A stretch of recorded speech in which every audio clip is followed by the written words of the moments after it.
Look, we're in the quiet collapse of America's supply chain. You may not see it in your feed, but it's happening. In just the first 2 weeks of October, 5 transportation firms filed for Chapter 11 bankruptcy protection.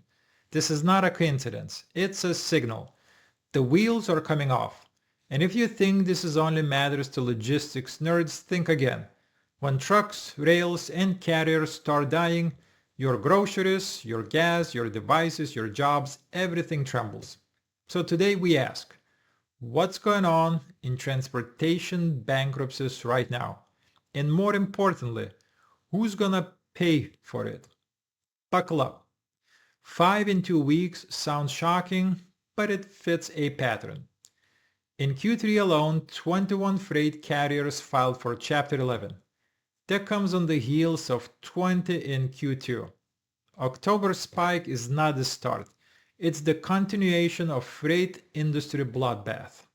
Look at Montgomery Transport, which did not even go through Chapter 11. It just shut down overnight. 450 trucks, hundreds of drivers, gone. On trucking forums, owner-operators are panicking. One post read, "Freight rates aren't covering diesel, much less payment on the trucks." Carriers are bleeding and lenders are tightening the noose. Another one, we're in a death spiral.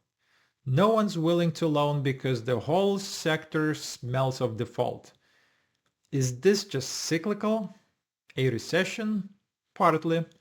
But there is more: structural rot, credit ceilings, political risk, and opportunism. The 5 October filings are mostly small to mid-size operators, but they are the canaries in the coal mine. These aren't your Yellow or Knight, they're small haulers, regional carriers, specialty providers.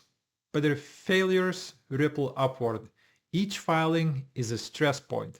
Creditors, insurers, fuel suppliers, brokers, everyone along the chain gets squeezed. And at the same time, look at First Brands, an auto parts firm with 11.6 billion in liabilities now dealing with resignations and DOJ probe. That's not transportation, but it's a supply chain collateral damage. Meanwhile, Modivcare, a medical transport contractor in Maine tied to Medicaid, went bankrupt in August.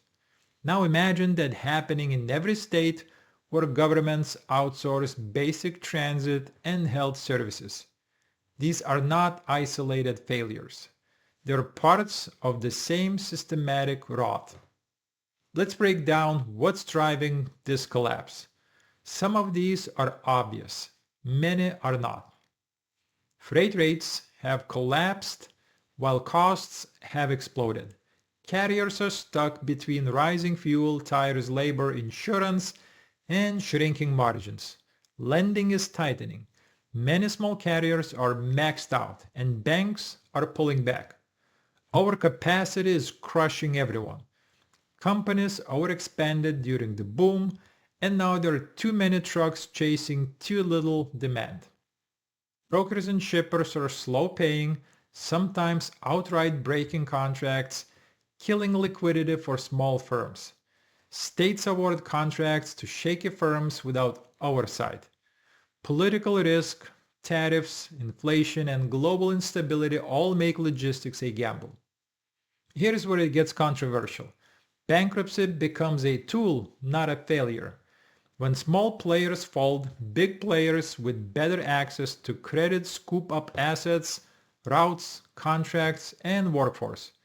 Consolidation by default. Lenders are already structuring safety nets. Debtor in possession financing, emergency loans, carve-outs for preferred creditors. We see this in First Brands. A company with billions in liabilities gets a restructuring path. When bold firms collapse, sometimes it's not collapse. They're playing the game. They overlever, squeeze margins, then lean on restructuring laws to reset debt.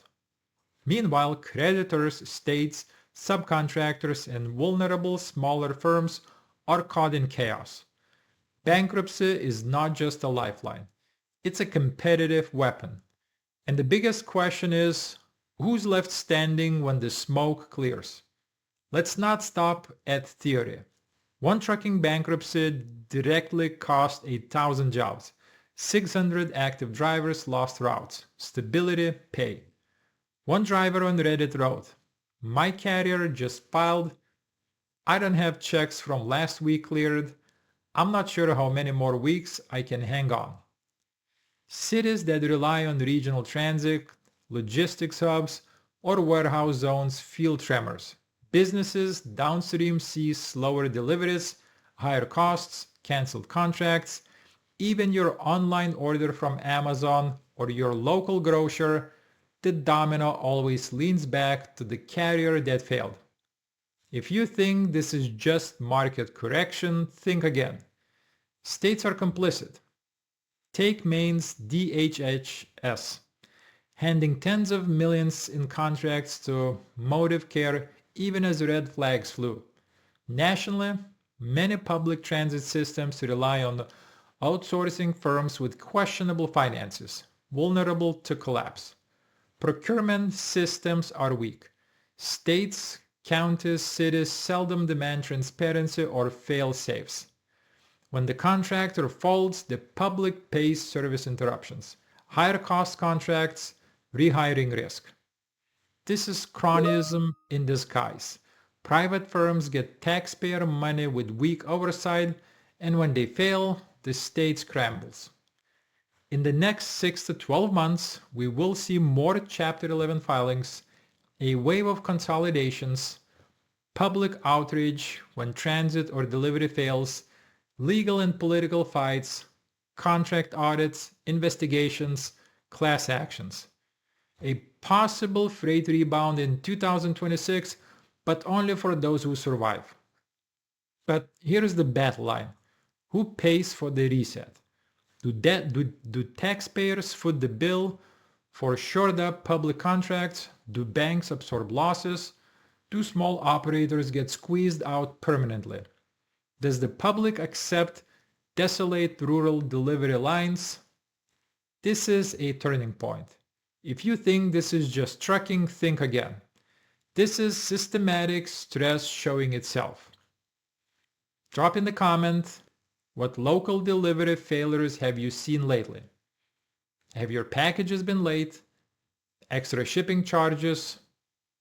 Who do you want held accountable? The carrier, the broker, the state?